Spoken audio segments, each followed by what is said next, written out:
আর হাবিবের ব্যাপারে বলছে মিসলুকুম ইউহা ইলাইয়া, আর আমার হাবিবের মতো আছে দেখতে তোমাদের মতো। দেখতে কি? তোমাদের মতো। দেখতে তোমাদের মতো হওয়ার কারণে আবার কালকে থেকে আমার মতো বলিও না। আমার নবী বলছেন, আমার নবী না খেয়ে রোজা, খাইও না, ইফতারও নাই, সাহারিও নাই। আমার নবী রোজা রাখছেন ধারাবাহিক। আমার নবীকে দেখে সাহাবায়ে কেরামও রোজা রাখা শুরু করেছে, দুর্বল হয়ে যাচ্ছে। এক সাহাবী এসে বলতেছেন, ইয়া রাসূলুল্লাহ, আপনার রোজা দেখে অনেক সাহাবী রোজা রাখা শুরু করেছে, দুর্বল হয়ে যাচ্ছে। আমার নবী সাহাবায়ে কেরামকে ডেকে বলছেন, এই রোজা রাখিও না। সাহাবায়ে কেরাম বলছে, ইন্নাকা তুওয়াসিলু ইয়া রাসূলুল্লাহ, হুজুর আপনি তো রোজা রাখতেছেন। আমার নবী বললেন, আইয়ুকুম মিসলি, তোমরা আমাদের মতো নও, তোমরা এক ধরনের, আমি আরেক ধরনের। তোমাদের কেউ, ইন্নি নিশ্চয় আমি, লাস্তু মিসলাকুম, আমি তোমাদের মতো নই। দেখতে তোমাদের মতো, আমার চোখ দেখতে তোমাদের মতো, হাত তোমাদের মতো, কান তোমাদের মতো, কিন্তু তোমরা শুধু সামনের দিকে দেখো, আমি পিছনের দিকেও দেখি। সামনে পিছনে বাদ দিয়ে দাও, তোমাদের ভিতরের খুশু খুদু আল্লাহর ভয় পর্যন্ত আমি নবী দেখি। আমার হাতও হাত, তোমাদের হাতও হাত, কিন্তু আমি ইশারা করলে চাঁদ দুভাগ হয়ে যায়, আমি ইশারা করলে সূর্য ফেরত আসে।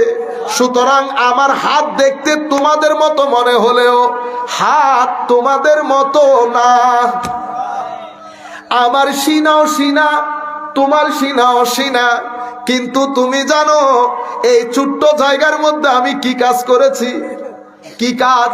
তো কোরআনকে জিজ্ঞেস করো। কোরআন বলছে, ওয়ালাউ আনজালনা হাযাল কুরআন আলা জাবালিন লারাআইতাহু খাশিআম মুতাসাদ্দিআম মিন খাশিয়াতিল্লাহ। এটা এমন কোরআন, যেই কোরআন যদি আমি পাহাড়ের উপর নাজিল করতাম, পাহাড় রেজা রেজা হয়ে যেত, কটনের মতো হয়ে যেত, রুইয়ের মতো আকাশে বাতাসে উড়ে বেড়াতো। পৃথিবীর পেরেখ্যাত পাহাড়, এটার উপর যদি কোরআন নাজিল হতো, এটা রেজা রেজা হয়ে যেত। আর ওই কোরআন আমার নবী, আমার নবীর কলবের মধ্যে হজম করে ফেলেছে। সুবহানাল্লাহ। মানে যেই কোরআন পাহাড়ের উপর অবতীর্ণ হলে আমার নবী বলছে ছিন্ন বিচ্ছিন্ন হয়ে যেত, নিশ্চিন্ন হয়ে যেত, সেই কোরআন আমার নবী, আমার নবীর কলবের বর্তনে হজম করে ফেলেছে। আপনারা বুঝতে পেরেছেন এখন? তো আমার সেই কারণে সূরা ইখলাসের মধ্যে আমার আল্লাহ কুল বলে শুরু করেছে। আপনারা বুঝতে পেরেছেন? এরপরে আর কি? তো এরপরে হচ্ছে পাহাড় বলেন, বাঁশ বলেন, গাছ বলেন, পাথর বলেন, সব আল্লাহর তসবিহ পড়ে, ঠিক না? আবার সব আমার নবীকেও সালাম দেয়, সব আমার নবীকে সালাম দেয়। তো কোন জায়গায় আল্লাহ নবীকে বাদ দিল না, আপনি তাকবীরের মধ্যে রিসালাত বাদ দিয়ে দিলেন। এগুলা হচ্ছে আমাদের এখানে বর্তমানের ষড়যন্ত্র, এগুলা হচ্ছে মুনাফিকি। এগুলা কি? কেউ জেনে করে, কেউ না জেনে করে। আমাদের দায়িত্ব কি? আমাদের দায়িত্ব হচ্ছে শুধরায় দেওয়া। কি দেওয়া? শুধরায় দেওয়া, সহি করে দেওয়া, মারামারি ঝগড়া করা না, হুঙ্কার দেওয়া না। আমরা যথেষ্ট চেষ্টা করব ভদ্রতা নম্রতার সাথে মাসআলা কাউকে বুঝিয়ে দেওয়া। আপনারা বুঝতে পেরেছেন? আরেকটা হচ্ছে আমলের মুনাফিক। আমলের মুনাফিক কি? এই যে মিথ্যা কথা বলা, ওয়াদা ভঙ্গ করা, আমানতের খেয়ানত করা, আর কারোর সাথে ঝগড়া ফাসাদ হলে অশ্রাব্য ভাষায় গালিগালাজ করা, ওয়াইজা খাসামা ফাজারা। এখন আমরা সবাই কেউ কারো দিকে না তাকিয়ে আমরা সবাই নিজের দিকে তাকাই, এই চারটার কোনোটা আমাদের ভিতরে আছে কিনা। আমরা আল্লাহর দরবারে দোয়া করি, মাওলা এই চারটার কোন খাসলত যদি আমাদের ভিতরে থাকে, আল্লাহ ইন্তেকালের আগে যেন মুনাফিকের খাসলত নিয়ে দুনিয়া থেকে না যায়। আমিন বলেন সবাই। তাহলে ফাযালিকাল্লাযী ইয়াদউল ইয়াতীম পাইলেন। মুনাফিক কারা? মুনাফিক সেই ব্যক্তি যে ব্যক্তি কৃপণ, যে ব্যক্তি কৃপণ, 1 নাম্বার। 2 নাম্বার হচ্ছে যেই ব্যক্তি মানুষকে খাওন দেয় না, মানে সহযোগিতা করে না। 3 নাম্বার তো ওই মুসল্লি, যেই মুসল্লি মানুষকে দেখানোর জন্য নামাজ পড়ে। কয় মুসল্লি পাইলেন? এগুলো সব মুনাফিকের আলামত বর্ণনা করতেছেন আল্লাহ। কোন মুসল্লি? ফাওয়াইলুল লিল মুসাল্লিন আল্লাযীনা হুম আন সালাতিহিম সাহুন। ধ্বংস হোক, ক্ষয়প্রাপ্ত হোক, বিনাশ হোক সেই মুসল্লি, যেই মুসল্লি মানুষকে দেখানোর জন্য নামাজ পড়ে।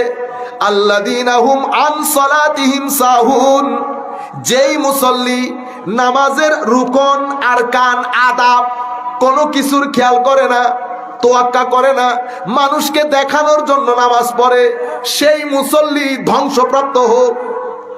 এখন আমরা নামাজ পড়ি আল্লাহকে রাজি করার জন্য না। এখন আপনি এই যে মসজিদের মধ্যে এতগুলো মুসল্লি, আমরা কোন জায়গায় খুঁজবো? কারো তকদিরে তো লেখা নাই কপালে যে এটা ভালো মুসল্লি, এটা খারাপ মুসল্লি, এটা মধ্যম মুসল্লি, লেখা আছে? লেখা নাই। মুসল্লি কয় ধরনের? মুসল্লি 4 ধরনের। প্রথম মুসল্লিকে বলে মুসল্লি মুকাররব, যেই ব্যক্তি যার নামাজের মাধ্যমে ব্যক্তি আল্লাহর নৈকট্য অর্জন করে তাকে কি বলে? মুকাররব। তাইলে সবার নামাজ এক ধরনের না। কেউ আপনার সাথে ডানে দাঁড়ানো, সেও বলেছে আল্লাহু আকবার, আপনিও বলেছেন আল্লাহু আকবার। আমি যখন আল্লাহু আকবার বললাম, এমনি সূরা পড়ছি, কেরাতও পড়ছি, কিন্তু আমার মন আরেক জায়গায়। আমার পাশে আমার ভাই আল্লাহু আকবার, শুনশান নীরবতা। আমার ভাই চুপচাপ, সেও যায় নামাজে, তার মনও যায় নামাজে। এরপরে হঠাৎ বলে উঠলো সুবহানাকা আল্লাহুম্মা ওয়া বিহামদিকা ওয়া তাবারাকা ইসমুকা ওয়া তাআলা জাদ্দুকা ওয়া লা ইলাহা গায়রুকা। প্রত্যেক শব্দ উচ্চারণের সময় তার অন্তর নিংড়িয়ে চোখের পানি বের হচ্ছে। আল্লাহ আপনার পবিত্রতা, আপনি এক, আপনি ছাড়া কেউ নাই, সেই ঘোষণা করছে। আমিও পড়েছি, আমি যখন সুবহানাকা পড়ছি আমার মন আরেক জায়গায়, ওয়ালা ইলাহা গায়রুকা বলছি আপনি ছাড়া কেউ নাই, তখনও আমার মন আরেক জায়গায়। বলেন তো আল্লাহ আমার নামাজ পছন্দ করবে কিন্তু তার নামাজ পছন্দ করবে? এই কারণে আমরা বছরের পর বছর নামাজ পড়ি, আমাদের জীবন পরিবর্তন হয় না। আমরা বলি না হুজুর 30 বছর হজ করছে, যেই লাউ সেই কদু, এখনো তো গালি দেয়। এই জিনিসটা আপনারা আজকে আমরা ক্লিয়ার হয়ে যাই কেন হয়। যে আমি যখন নামাজ পড়তে দাঁড়িয়েছি, তো নামাজ এটা আপনারা ধানের চারা লাগান না, ধানের চারার মতো। তো এখন নামাজের চারাটা আমি কলবের বর্তনে লাগাইতেছি। আপনি যখন এখানে এই যে ধান লাগাইছেন, এখানে ধান কি একদিনে উঠে গেছে? আগে আপনি জমিন নরম করছেন না, হায় হায় হায়, পানি দিয়ে জমিন নরম করছেন, এরপরে চাষ দিছেন, এরপর থেকে আগাছাগুলো ফালাই দিছেন, পুরা জমিন নরম, পানি উর্বর শক্তিতে 100% না। এরপরে যখন ওখানে ধানের চারা ছিটাইছেন, 2 দিনের মধ্যে বিসমিল্লাহ করে উঠতে শুরু হয়েছে না? এরপরে আপনি যখন ধানের চারা দিছেন, ধানের চারা দেওয়ার পরে এটা কি বড়ই গাছের মতো 2-3 বছরে আসছে? হায় হায়, বড়ই গাছের মতো না। ও ভাই, একটা বড়ই গাছ পর্যন্ত 3 বছর সময় নেয়, 2 বছর সময় নেয়, অথচ ধানের চারা 3 মাসে আপনার ঘরে চলে আসতেছে। কিভাবে? আপনি ধানের চারা লাগানোর আগে ধানের জমিনকে পরিষ্কার করতে হয়। তো এখানে যেমন ময়লা থাকে, এখানেও ময়লা থাকে। এখানে কিসের ময়লা? এখানে নফসের ময়লা, অহংকারের ময়লা, বিদ্বেষের ময়লা, হিংসার ময়লা, অশ্লীলতার ময়লা, আমিত্বের ময়লা। আমি আমার কারণে, আমি করেছি, আমাকে চিনছেন, আমি কে? আমি সবকিছু। আপনারা বুঝতে পেরেছেন? আমাকে চিনছেন, আমি কে? এই এলাকার মধ্যে আমি কত উন্নয়ন করেছি। আমরা আমি থেকে বের হইতে পারি না। এই আমি আমাদের ভিতরের এই জমিনটাকে বরবাদ করে দেয়। অহংকার এটা কত বড় বাজে জিনিস আপনারা জানেন? সুইয়ের ছিদ্র আছে না, ছিদ্র, সুইয়ের ছিদ্র দিয়ে হাতি ঢুকে যেতে পারবে, অহংকারী ব্যক্তি জান্নাতের চেহারা দেখবে না। আপনি চিন্তা করে, আমার নবী কি বলছে, ওই সুইয়ের ভিতর দিয়ে হাতি ঢুকে যাওয়া সম্ভব, অহংকারী ব্যক্তি জান্নাতে ঢুকা সেই পরিমাণ অসম্ভব। কিন্তু আমরা এই অহংকার, হিংসা, বিদ্বেষ সব আমাদের কলসির ভিতরে। এরপরে যদি আমরা পানি নেই কলসির ভিতরে, পানি কেউ খাবে? কলসির ভিতরে যদি, কলসির বাইরে, এই দেখতেছেন না কলসির বাহির, কলসির বাহির দেখতেছেন না, দেখতে শুনতে বুজুর্গের মতো লাগে না কলসির বাহিরটা? কলসির বাহিরে মানুষ দেখে পানি খায়, আমার আল্লাহ কলসির বাহির দেখে না, আমার আল্লাহ কলসির ভিতরে দেখে। ভিতরে কতটুকুন পরিষ্কার? তো ভিতরে কিসের পরিষ্কার মাওলা? ভিতরে একটা বাজে শহর, গ্রাম ভিতরে আছে মানুষের নফস। এটাতে অহংকার রাখছি, ঘৃণা রাখছি, হিংসা রাখছি, বিদ্বেষ রাখছি, যেগুলার কারণে আমাদের শহরে, গ্রামে, গড়ে, বাড়িতে মারামারি লাগে। আমি যতক্ষণ পর্যন্ত এটার পবিত্রতা অথবা এটাকে সাফ না করব, ততক্ষণ পর্যন্ত আমি যদি নামাজের চারা লাগাই, চারা উঠবে না। আপনি দানের চারা লাগাইছেন, পরিষ্কারও করছেন, করার পরে আপনি যদি 2 মাস পরে যান দানের জমিনে, দানের গাছ থাকবে? কি থাকবে? আগাছা। আপনি ধানের চারা রোপণ করার পরে প্রত্যেক দিন আইলে আইলে হাঁটছেন না? হ্যাঁ, সকালে একবার, বিকালে একবার, দুপুর, মন টিকে না। কি টিকে না? মন টিকে না। দানের জমিনে আগাছা উঠবে যেভাবে আপনার মন টিকে না, সেভাবে আল্লাহর ওয়ালিদের দানের জমিনে আগাছা উঠবে বলে আল্লাহর ওয়ালিদেরও মন ঠিক থাকে না। সব সময় আল্লাহর দরবারে তাকিয়ে থাকে, আল্লাহ মাফি চায়, আল্লাহ ক্ষমা চায়। দুইজনে একই, দুইজনই। সেই কারণে আল্লাহ কৃষকদেরকে অনেক সম্মানিত করেছেন। কোরআনে যে 3টা পেশার কথা আল্লাহ উল্লেখ করেছেন, সেই 3 পেশার এক পেশা হচ্ছে কৃষি। মাদ্রাসার ছাত্ররা বুঝতে পারবে কোরআনের আয়াত। আমনাহানু জারেউন, জারে বলে কৃষককে। আমার আল্লাহ নিজের প্রতি কৃষক শব্দকে নিসবত করেছে। আমরা অনুবাদ করতেছি না, আদবের খেলাফ হবে বিদায়। আপনারা বুঝতে পেরেছেন?